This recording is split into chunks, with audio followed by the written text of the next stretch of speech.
Good evening, Dr. Zakir.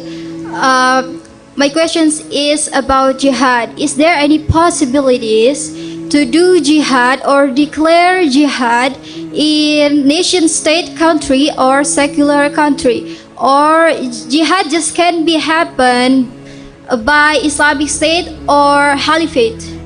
That's it. Can we declare jihad in a non-Muslim country? I've done in 40 countries. I've gone to USA and done jihad. I've gone to UK and done jihad. I've gone to Singapore and done jihad. I've gone to Italy and done jihad. I've gone to Canada and done jihad. I've gone to Australia and done jihad. I'm coming to Indonesia also doing jihad. I'm doing jihad in India. Because I did jihad in India, I had to leave the country. So easy. You have to strive, you have to struggle with your hard work. I'm doing jihad full life.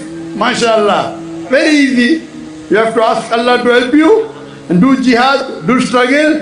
As I said, the best jihad now is convey the message of Islam to non-Muslims. Try and convince the non-Muslims in USA, in Canada, in UK, in Italy, in Singapore, in India. Try and convince them. Inshallah, many people Allah is giving hidayah.